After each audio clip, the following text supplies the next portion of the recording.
This program brought to you by Inglis, the 2021 English Yearling Sale Series. Entries open now.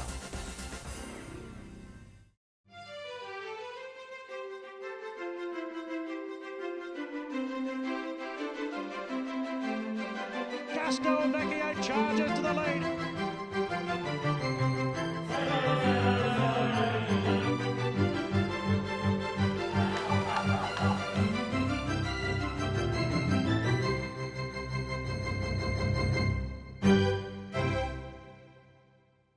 Hello, I'm Caroline CSE. Welcome to Bred to Win on the first day of spring for 2020. Coming to you from beautiful Coringal Stud near Wagga Wagga in New South Wales, where coming soon we'll feature the gorgeous prized icon and his first foals. Coming up on this week's show, we look at the great investment of Yulong Farm in Australia and around the world, including their new son of Redute's choice, Alabama Express, and an update on his barnmate Grunt with some gorgeous first foals on the ground. The Invincible Spirit sire line is one of the best in the world, and Calix is a wonderful example by Kingman, one of the new European stars at Coolmore, Australia. Darley's Barley Ward Thomas and a unique English sales story, and Aquas Farm's Jimmy Unwalla and the horse who made him love racing. First though, the latest breeding news in the Cambridge stud Bred to Win wrap.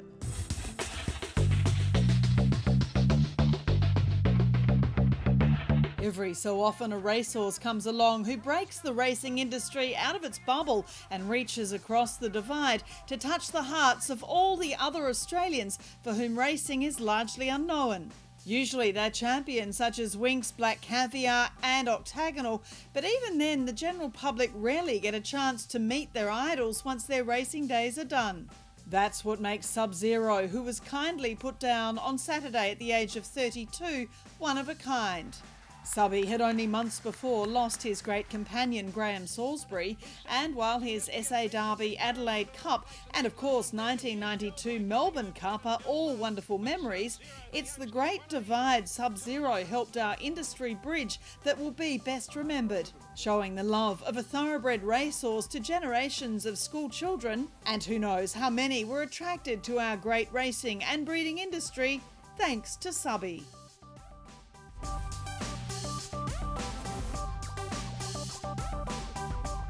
But the big horse Behemoth went to the front of the 150. Saturday racing at Caulfield was highlighted by a great Group 1 success for the son of All Too Hard, Behemoth, in the Memsie Stakes. Winner of the South Australian Spring Stakes, he was the first Group 1 winner sold by Linda and Lawrence Mons from Tyrrell Stud as a $120,000 Inglis Great Southern Weanling sold to Heritage Bloodstock's Paul Guy. With reported X-ray issues, the big colt only fetched $6,000 at the Magic Millions National Yearling Sale, with Grand Syndicates the beneficiary. Behemoth's Dam Penny Banger by Zedrich was a 2-year-old stakes winner at Flemington. Arrowfield stud sires featured in 2 of the group winners on the day, with Schnitzel's Immortal Love on a Caulfield Guineas path for his breeder Peter Crichton's United Syndications. Immortal Love is from the listed Able Stakes winner Love You Madly and a close relation to Talondirt Stakes winner Ducimus. If here's Perfect Jewel dropping on them. And the Cockram Stakes went to Bob and Sandra Peters, daughter of Redute's choice, Perfect Jewel, continuing a great association between the West Australian breeders and Arrowfield's former champion sire. Perfect Jewel and her full sister Royal Star are among 7 stakes-winning fillies by Redute's choice, bred and raced by the Peters. But Anders is way out in front, showing no signs of stopping. Arrowfield's success reached across the border to Sydney, with the son of not a single doubt, Anders, absolutely scintillating in his speedy domination of the San Domenico Stakes field. Sold by Arrowfield to Aquas Farm and Kieran Maher for $670,000 at last year's Magic Millions, Anders is from the War Emblem mare Madame Andre and is a 3/4 brother to stakes-placed Battleground. It was an Aquas Farm and Phoenix Thoroughbred spy who won the other 3-year-old feature, the Ming Dynasty Handicap. Holyfield, the son of I Am Invincible and Group 1 Maya Classic winner Hurtle Myrtle, was sold by Segenho Stud for $800,000, also through Magic Millions. In Adelaide, the Leon McDonald Stakes, formerly the Penny Edition, was won by yet another stakes-winning graduate of the successful Inglis digital online sales. Sky Punch by Alamosa was sold for $30,000 as a tried horse in last year's late August sale. This year's sale from the same period was topped by Fastnet rock colt Lambardi. The son of Ballet Sweet was sold for $100,000 to Wollongong owner Tori Laval. In stallion news, Ananda Krishnan's Kiora start will stand Cannonbury and Pago Stakes winner Prague, along with Farnan, when he finishes his racing career. Prague, the son of Redute's Choice and three-quarter brother to dual Group 1 winner Stratum Star, trialled handsomely at Rosehill Gardens on Monday morning in the Kiora double blue colours. High-class daughter of Siuni, See You Soon, has been retired after again failing to load in Monday's Rosehill Barrier trials. The Riesling and Percy Sykes place-getter will visit Arrowfield stud star The Autumn Sun, whose first foals are arriving now, with the five-time Group 1 winning son of Redute's Choice guaranteed another wonderful book of mares this season. Internationally, New Zealand Bloodstock has announced its Karaka yearling sale will remain at the traditional January date in 2021.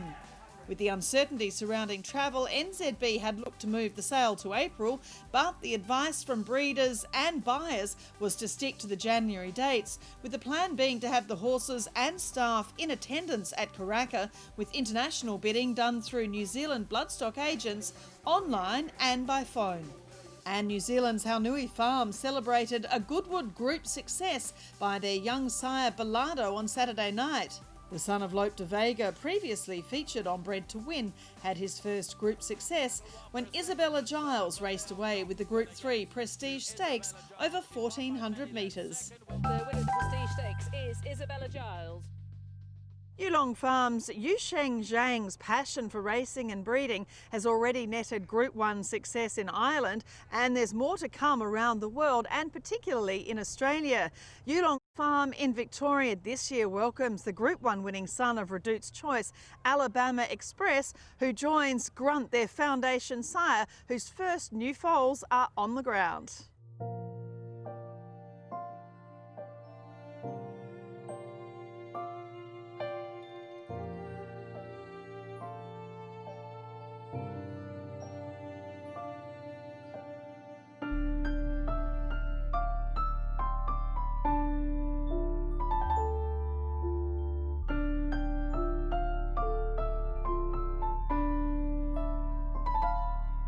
Sam, it's been another exciting year for Yulong Farm, with first foals just arriving by your foundation sire Grunt, and of course it's wonderful to see Alabama Express at the farm now too. It is, Caroline. Mr. Zhang set out about building a stallion roster, and it's great to have the two stallions on the roster this year, and exciting with a few days away we'll be into the serving season. Looking at the farm itself, there's so much more development since Bred To Win was last here at Yulong Farm in Victoria.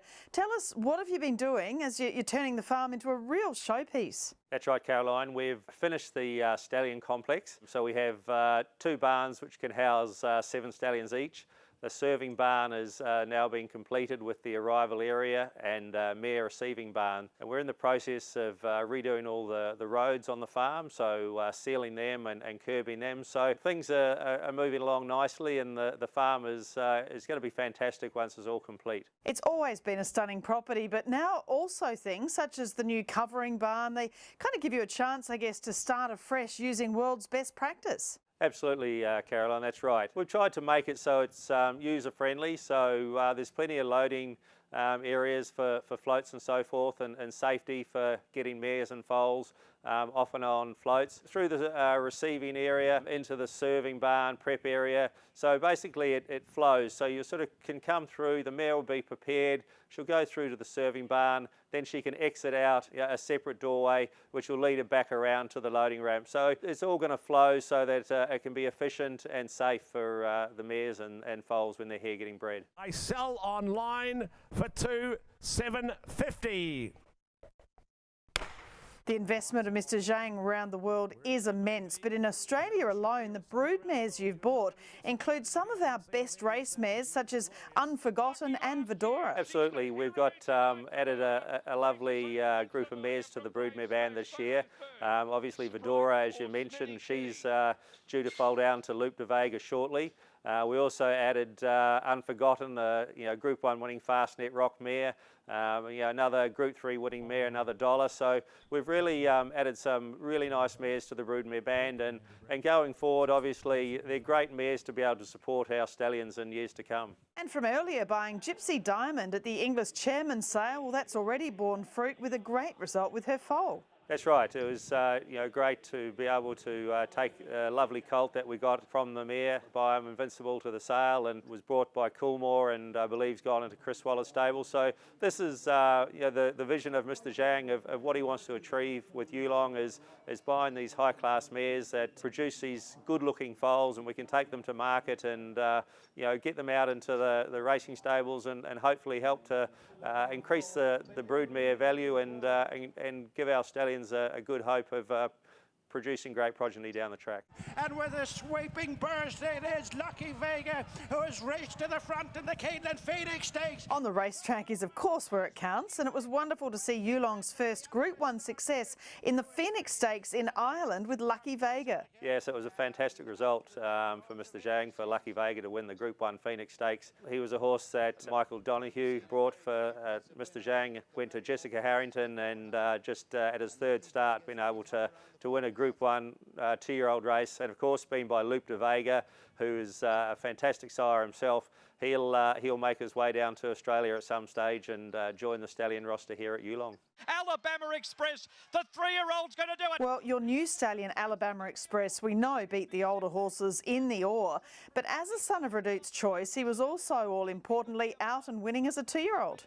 That's right, Caroline. He won his only start as a 2-year-old and then was put away and brought back as a 3-year-old. He won the Gothic Stakes over 1400 metres at Caulfield in the spring. Mike Moroney then set him for some autumn races, and the Orr Stakes was one of them, and he was very brave in winning that. He sat wide and was very, very tough, beating, I think, 7 Group 1 winners in that race. So having a son of Redout's Choice was fantastic for the Victorian industry, and he's a lovely looking horse, so very excited heading into the breeding season with him. He's only lightly raced. He only had the 8 starts, and he obviously could have raced on, but with the vision of Mr. Zhang and wanting to get the breeding arm of Yulong up and going, we made that decision to retire him to stud. He's going to cover a really nice book of mares this year. So what sort of a stallion is he physically? What do you see in Alabama Express conformationally? He is a really neat horse. He's got a lot of quality about him.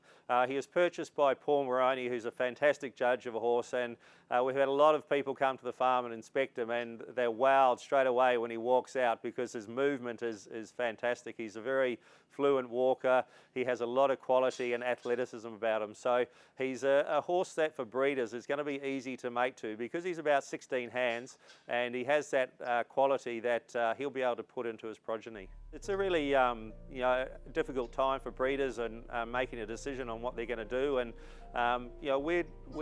Zhang is wanting to help breeders and support them this year and getting them through these tough times, because what we do this year, we see the results in 3 years' time. So we need to be able to keep breeding our mares, and if people need assistance, they can give us a call, and we can work out a plan to help them to be able to get their mare bred this year so that we're getting progeny on the ground and into the sale ring in 3 years' time. But it's Grunt at the 150 from John Snow. And Grunt, of course, the Australian Guineas and Mackay Diva Stakes winner. It's so exciting when a new stallion sees their first foal start to arrive.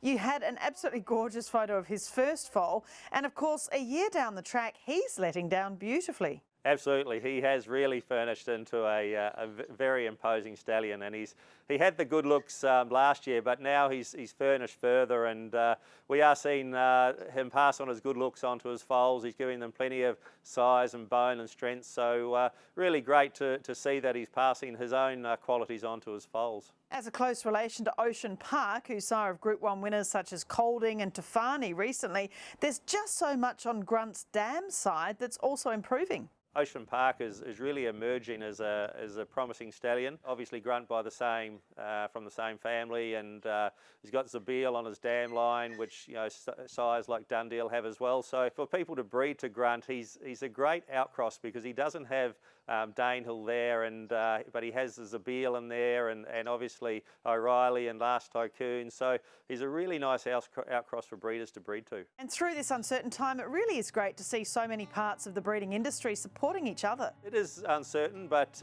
we're a great industry, and it's about rallying around and helping each other when in these times. And I think all the stud farms are doing that, and helping breeders to be able to make decisions this year to keep breeding, and hopefully in 3 years' time they can get the rewards for making that decision to breed this year. And it's not just a trying time with horse care and horse movements, but I guess also for the human element of this huge breeding industry. As an industry, we need to put together the protocols in place to keep us all COVID safe. But I think the staff that are looking after the horses and the stallions today, great credit to the stallion team here at Yulong. They look fantastic, and all the guys who look after stallions around the world, really, they're high class animals that are worth a lot of money, and it's great to see that the effort that people put into looking after them to get them looking as well as they do. Well, we are getting very used to seeing those eye-catching green and white check sleeves of Yulong Farm. What are some of the horses you're particularly excited about this spring? Oh, it's really exciting. It's a great time of year. We've got Hungry Heart, who obviously she was a Group 2 winner as a 2-year-old, and we were very patient with her. Chris Waller said after her good run for 5th in the slipper, he said, let's put her away. She's only going to improve as a 3-year-old. So we've done that, and she's right on track for some of those nice 3-year-old filly races. We also have another Frankel colt, Yangtze Rapids, he's making his way back for some of the longer distance 3-year-old races. So we've got a nice team of 3-year-olds that are building and coming through for the spring. We'll be seeing plenty more of those green and white checks tasting success in years to come. Coming up on Bred to Win, Darley Stud's Kelvinside manager Barley Ward Thomas and a great English sales story, and the fastest son of star European sire Kingman, Calix, new to Coolmore, Australia.